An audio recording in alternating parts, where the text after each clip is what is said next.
Assalamualaikum warahmatullahi wabarakatuh.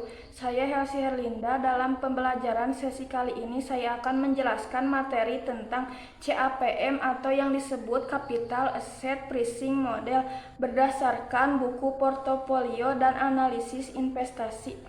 Pengertian CAPM, model penetapan harga aset modal capital asset pricing model atau CAPM ialah alat yang digunakan oleh investor analisis anggaran keuangan dan ekonom untuk mempelajari hubungan antara market return yang diharapkan dari investasi dan risikonya. Investor akan mempertimbangkan keseluruhan yang diharapkan termasuk analisis biaya manfaat dan biaya lainnya. Setiap kali portofolio investasi dibuat, manfaat CAPM ini membantu nilai risiko dan memperkirakan kemungkinan market return dari investasi yang ditanamkan. Rumus CAPM, yaitu menurut teori CAPM tingkat pendapatan yang diharapkan dari suatu sekuritas dapat dihitung dengan menggunakan rumus sebagai berikut.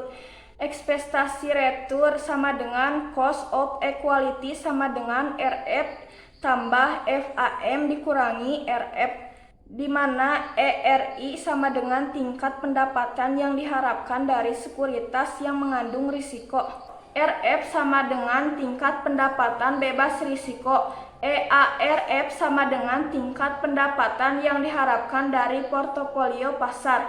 Beta sama dengan tolak ukur risiko yang tidak bisa terdiversifikasi dari berharga yang ke-1.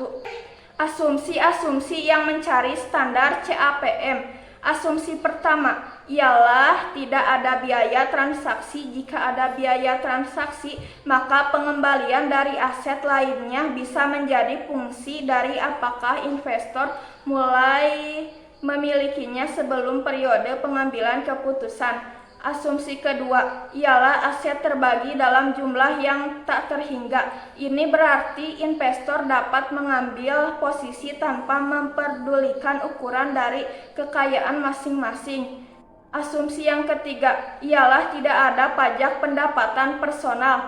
Asumsi keempat ialah investor tidak dapat mempengaruhi harga saham dengan tindakan jual beli.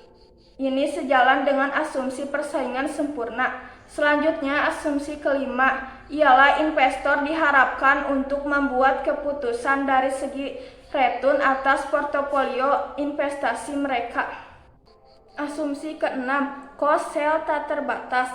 Diizinkan investor dapat menjual cepat sejumlah lembar saham. Asumsi ketujuh ialah pinjam-meminjam yang tak terbatas pada tingkat risiko. Asumsi yang terakhir yaitu berurusan dengan homogenitan. Selanjutnya yaitu pengertian portofolio pasar. Portofolio pasar adalah portofolio yang berisi dengan semua aktiva yang ada di pasar. Semua investor diasumsikan akan melakukan investasi di portofolio yang sama, yaitu portofolio pasar. Asumsi ini berlaku karena asumsi-asumsi di CAPM, yaitu semua investor menggunakan analisis yang sama, yaitu metode Markowitz. Karena portofolio pasar ini menggunakan semua aktiva beresiko, maka portofolio pasar ini merupakan portofolio dengan diversifikasi yang sempurna. Aset bebas risiko. Aset bebas risiko ialah instrumen investasi yang secara teori tidak memiliki risiko atau dalam kenyataannya dapat dikategorikan sebagai instrumen investasi yang memiliki risiko yang sangat kecil sekali ataupun bebas risiko. Sekian dari saya dalam penjelasan tentang CAPM ini. Semoga ada manfaatnya. Wassalamualaikum warahmatullahi wabarakatuh.